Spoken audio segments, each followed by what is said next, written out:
आपको बता दें कि हमारे हिंदू धर्म में कई परंपराएं ऐसी होती हैं जो सदियों से चली आ रही हैं और लोग आज भी अपनाते हैं। कुछ लोगों का मानना है कि ये सिर्फ वहम होता है, लेकिन वहीं कई लोग इसे सही भी मानते हैं। वहीं आपको ये बता दें कि इन परंपराओं का महत्व इसलिए भी है क्योंकि इसके पीछे कोई ना कोई कारण जुड़ा रहता है। इनमें से कुछ परंपराओं को विशेष महत्व दिया गया है। हमारे शास्त्रों में व्यक्ति के जन्म से लेकर शादी, विवाह व मृत्यु तक सारी परंपराएं हैं। व्यक्ति के दिनचर्या से लेकर अंतिम संस्कार तक हर पल के लिए कुछ न कुछ परंपराएं जुड़ी होती हैं जिसे व्यक्ति निभाता है। हमारे यहाँ रोज़मर्रा के कार्यों से जुड़ी भी अनेक परंपराएं हैं, जैसे स्नान के बाद ही पूजा करना, खाने के पहले नहाना, मंगलवार, गुरुवार, शनिवार को बाल नहीं कटवाना आदि। जब गहराई और बारीकी से अध्ययन करते हैं तो हमें पता चलता है कि अधिकांश परंपराओं और रीति रिवाजों के पीछे एक सुनिश्चित वैज्ञानिक कारण भी होता है। अगर इन वास्तु नियमों को अपनाया जाए तो व्यक्ति रंग से राजा बन सकता है, लेकिन वहीं इनकी अनदेखी के कारण आपको भगवान के क्रोध का सामना करना पड़ सकता है। जो लोग बिना सोचे समझे कोई भी कार्य वास्तु नियमों की उल्लंघना करते हुए करते हैं तो ऐसे लोगों के घर में कभी भी देवता का वास नहीं होता। दोस्तों, आजकल दुनिया में कई लोग तरह तरह की ज़िंदगी जीते हैं। उनमें से कई लोग ऐसे होते हैं जो अपनी लाइफ को सही तरीके से जी नहीं पाते। वे इसलिए क्योंकि कई लोग गलत वास्तु दोष की वजह से गरीबी में चले जाते हैं। इन्हीं कारणों से वे अच्छी लाइफ नहीं जी पाते। लेकिन आज हम आपको कुछ ऐसी ही चीज़ों के बारे में बताने वाले हैं जिससे आपकी लाइफ बन जाएगी। नंबर 1, बांसुरी वास्तु दोष दूर करने में बहुत ही कारगर होती है। आर्थिक समस्याओं की मुक्ति के लिए व्यक्ति को चांदी की बांसुरी घर में रखनी चाहिए। वास्तुशास्त्र में कहा गया है कि बांसुरी घर में रखने से देवी लक्ष्मी का वास बना रहता है। इससे भी वास्तु दोष दूर होता है और धन आगमन के नए स्रोत बनते हैं। बांसुरी जहाँ होती है वहाँ देवी लक्ष्मी का वास जरूर होगा। नंबर 2, शंख वास्तु के अनुसार शंख में वास्तु दोष दूर करने की अद्भुत क्षमता होती है। जहाँ नियमित शंख का घोष होता है वहाँ आसपास की हवा भी शुद्ध और सकारात्मक हो जाती है। शास्त्रों में कहा गया है कि जिन घरों में देवी लक्ष्मी के हाथों में शोभा पाने वाला दक्षिणीय वर्ती शंख होता है तो वहाँ लक्ष्मी स्वयं निवास करती हैं। ऐसे घर में धन संबंधित परेशानियाँ कभी नहीं आती। इस शंख को लाल कपड़े में लपेटकर पूजा स्थान में रखना चाहिए और नियमित रूप से इसकी पूजा करनी चाहिए। दोस्तों, नंबर 3, देवी लक्ष्मी और कुबेर जी की मूर्ति। देवी लक्ष्मी की तस्वीर या मूर्ति आपके घर में ज़रूर होनी चाहिए, लेकिन धन में वृद्धि के लिए लक्ष्मी के साथ घर में कुबेर की मूर्ति या तस्वीर ज़रूर होनी चाहिए। कुबेर महाराज आय प्रदान करते हैं। दोनों एक दूसरे के लिए पूरक माने जाते हैं। कुबेर महाराज उत्तर दिशा के स्वामी हैं। इन्हें हमेशा उत्तर दिशा में ही रखें।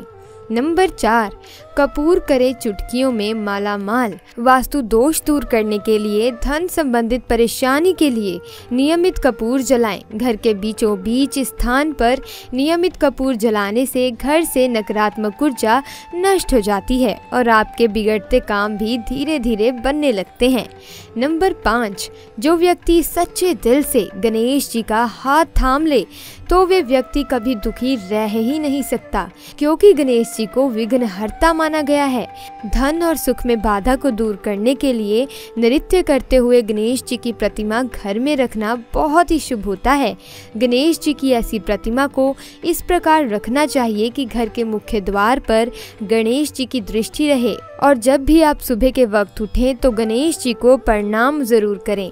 ऐसा करने से आपके बिगड़ते काम तो बनते ही हैं, साथ ही साथ धन की कमी भी बिल्कुल नहीं रहती। दोस्तों, भगवान खुद कहते हैं कि ऐसे 5 लोगों के घर में मैं स्वयं नहीं आता। अगर आप जानेंगे कि उन 5 में से आप भी शामिल तो नहीं, तो आप दुनिया के सबसे बड़े पापी हैं। तो चलिए जानते हैं। नंबर 1, घर का ख्याल ना रखने वाले लोग। भगवान ये कहते हैं कि जो औरत या मर्द अपने घर का ख्याल बखूबी से नहीं रख सकता तो उसे धन की कोई आवश्यकता ही नहीं हो सकती। क्योंकि शास्त्र ये कहता है कि जिस व्यक्ति को अगर अपने घर की कोई भी चिंता ना हो, घर की एक ईंट भी टूट जाने पर उसे कोई फर्क ना पड़ता हो और वो व्यक्ति घर को गंदा ही रखता हो, भगवान वहाँ पर निवास कभी नहीं करते। वहीं ऐसे घरों में पैसा भी नहीं टिकता, जो कि उसके गरीब होने का सबसे बड़ा कारण होता है। इसीलिए घर की चिंता करने वाला व्यक्ति विजय प्राप्त करता है। नंबर 2, शास्त्रों के अनुसार गुरुवार के दिन पोछा लगाना सही नहीं माना गया है। इससे वास्तु दोष लग सकता है। आप घर की अच्छे से सफाई करें, कचरा घर से बाहर कर दें, लेकिन पोछा ना लगाएं। इसके अलावा अगर आप नया पोछा लाने की सोच रहे हैं तो आप गुरुवार के दिन नया पोछा बदल सकते हैं, जिसे आप अगले दिन यानी कि शुक्रवार के दिन उपयोग में ला सकते हैं। दोस्तों, पोछा लगाना हमें हमेशा उत्तर दिशा से शुरू करना चाहिए। जी हाँ, उत्तर दिशा सबसे शुभ और कुबेर की दिशा मानी गई है। नंबर 3, बहुत से लोग घर में जूठे बर्तन फैला कर रखते हैं। ज़्यादातर लोग रात के समय जूठे बर्तनों को रख देते हैं और सुबह धोते हैं, जो कि शास्त्रों के अनुसार उचित नहीं है। घर में जूठे बर्तन फैलाकर कभी न रखें। इससे देवी लक्ष्मी रूठ जाती हैं और ज़्यादा दिन के लिए घर में नहीं रहती। इसीलिए घर में हमेशा साफ सफाई का विशेष ध्यान रखें, जिससे माँ की कृपा हमेशा आप पर बनी रहे। नंबर 4, रसोई गैस पर खाली और जूठे बर्तन ना रखें। हमेशा चूल्हे को साफ सुथरा रखना चाहिए। इससे घर में सुख शांति के साथ समृद्धि आती है और समाज में मान सम्मान मिलता है।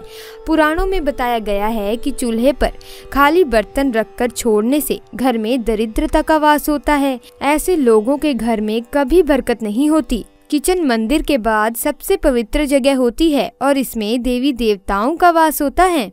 नंबर 5, दोस्तों, जैसा कि हमने आपको बताया कि उत्तर दिशा के अधिपति देवता कुबेर और धन की देवी माता लक्ष्मी हैं, जो धन और समृद्धि के घोतक हैं।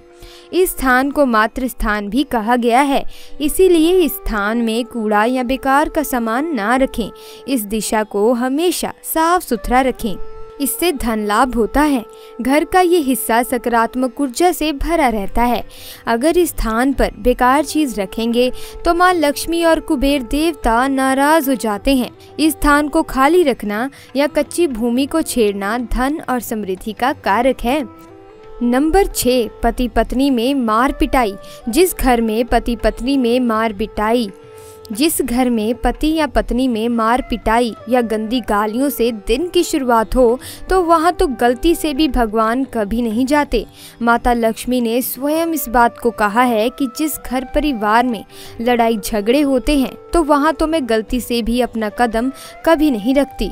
तो दोस्तों, आज की वीडियो में बस इतना ही। उम्मीद है वीडियो अच्छी लगी होगी। अगर हाँ तो वीडियो को लाइक कीजिए, चैनल को सब्सक्राइब कीजिए और मिलते हैं अगली वीडियो में। आपका बहुत बहुत धन्यवाद।